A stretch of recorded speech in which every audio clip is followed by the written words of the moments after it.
Thank you, and good morning. It's my pleasure today to introduce you to the 25th president of Hampden-Sydney College. In the process of selecting our new president, we thought hard about what it'll take for this college to continue to thrive as we head towards our 250th anniversary. As a result of that evaluation, it was important, we thought, that we hire someone with a thorough understanding of the current business model in higher education. Someone to help us tackle head-on the disruptive changes that are taking place today. We did not take the myopic view that all of our problems be solved with only a larger endowment, for instance. That's important, yes, but it's just one piece of the puzzle. And it's not the talisman, I fear, that our constituents think that it is.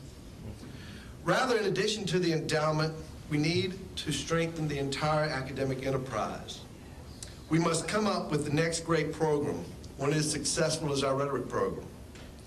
We must concisely state who we are and the value-add proposition of an all-male education in a world where men are struggling in college today. To accomplish all of this, our leadership profile called for us to hire a president who has a superior understanding of both the traditions in liberal arts and the best practices necessary to guide a college in the current marketplace. That person must be a collaborative leader who can generate a unified and unifying vision within the shared governance environment. That person must be someone who understands Hampden-Sydney College, its history, its traditions, and its potential for the future. He also must be someone with considerable personal energy, confidence tempered by humility and integrity, and if he's going to be stuck reporting to me, a sense of humor to get through some of those days. We found that person in John Lawrence Stimpert. Dr. Stimpert has been in higher education for 20 years with two distinctive liberal arts colleges, Colorado College and DePaul University. While at Colorado College, he was a professor in business and economics and wrote about and studied the higher education business model. During his years at Colorado College, Dr. Stimpert served on the college's marketing advisory group and observed what did and did not work as that college implemented a comprehensive set of admissions and marketing initiatives. As a result of those initiatives, Colorado College became one of the most selective institutions in the country. Under Dr. Stimpert's leadership as Vice President of Academic Affairs at DePaul, the Academic Affairs staff launched a systematic set of initiatives to enhance the profile and quality of DePaul's academic program.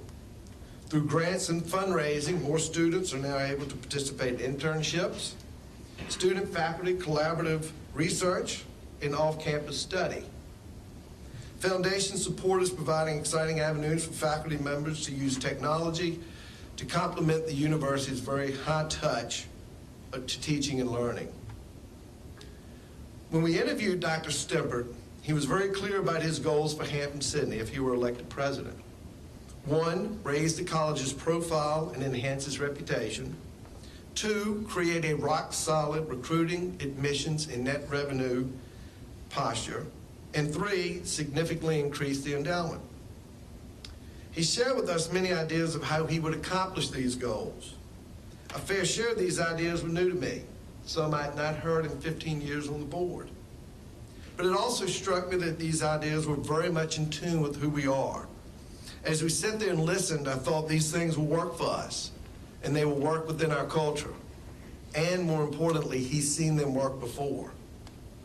We also liked the strategic aspect he brought to the discussion, as well as the leadership style he would use to implement this strategy and vision.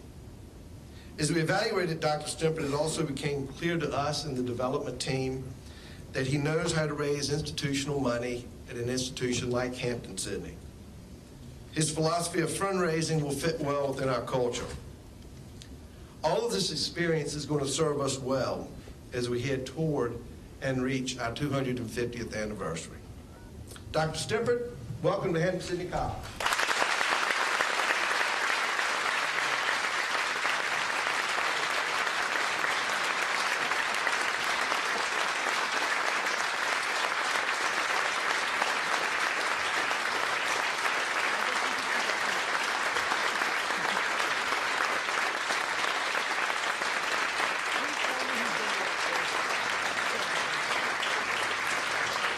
Thank you very much. Thank you very much.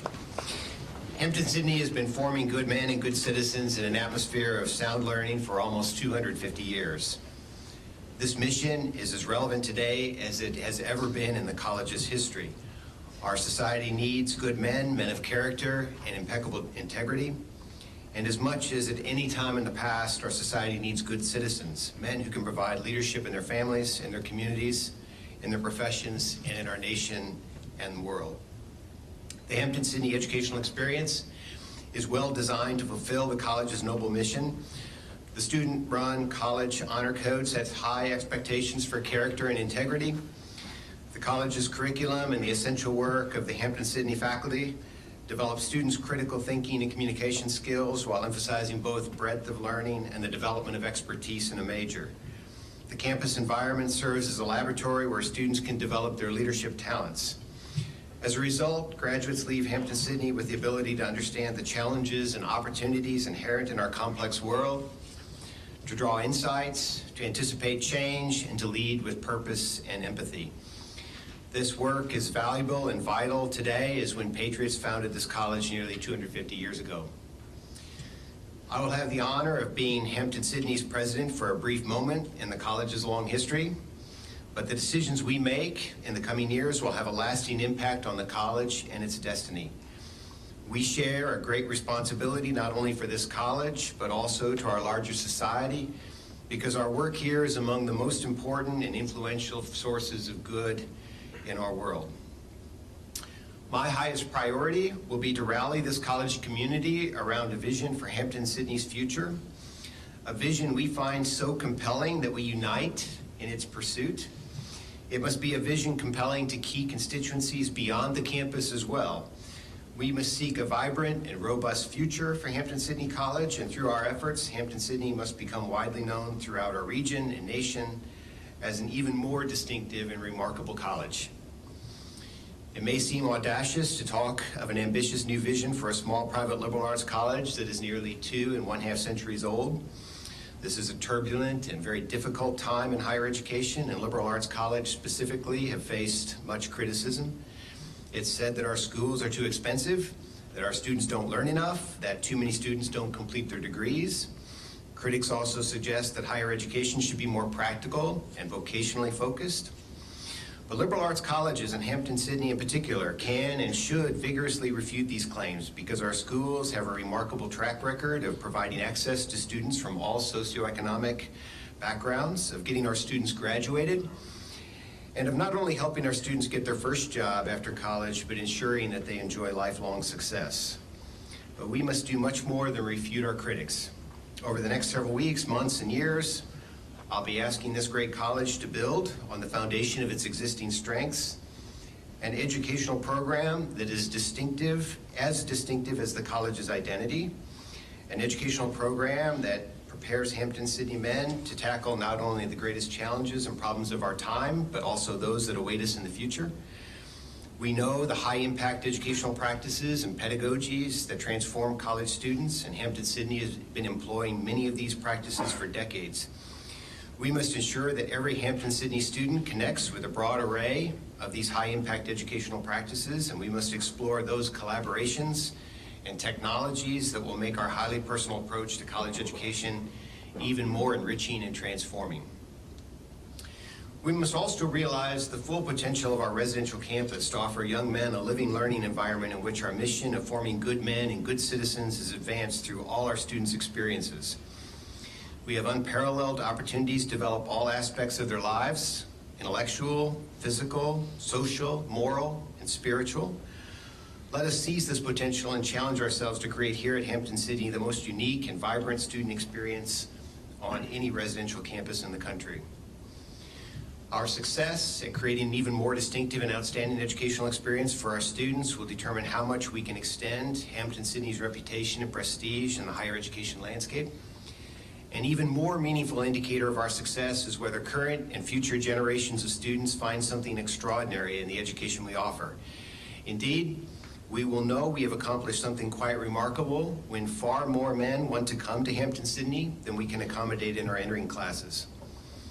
Because Hampden-Sydney's hands-on and highly personal approach to higher education is and will continue to be expensive, and because we must find new financing for the new initiatives we will want to pursue, we will need the generous support of benefactors who are prepared to make financial gifts, both big and small. They will be persuaded to support us if they are convinced that their gifts contribute in tangible ways to our mission of forming good men and good citizens, and I am eager to make that case. We all are a product of a rich legacy. Let us unite behind our distinctive mission and an exciting vision for the future, and joyfully study, learn, and pursue our important work together. Let us be worthy of the legacy, inheritance that has been trusted to us, and let us challenge ourselves to create a future for Hampden-Sydney College that is even more remarkable than its storied past. Thank you for putting your confidence in me.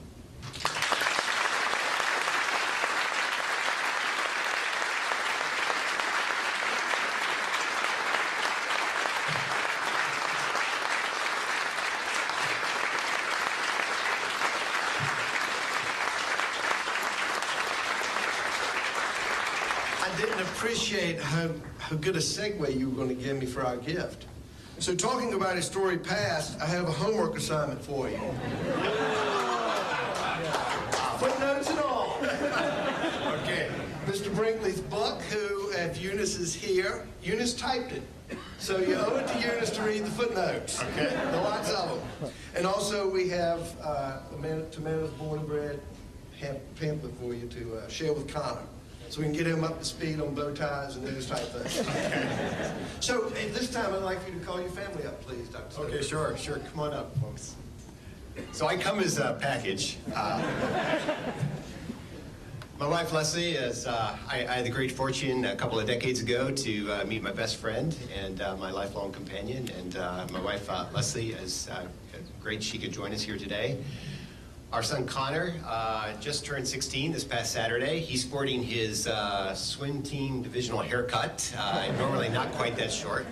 I think he has some preppy tendencies, which maybe can be cultivated here at Hampden-Sydney. And then our beautiful daughter Renee is 14, so I'm really thrilled they could join me here today. So looking forward to it.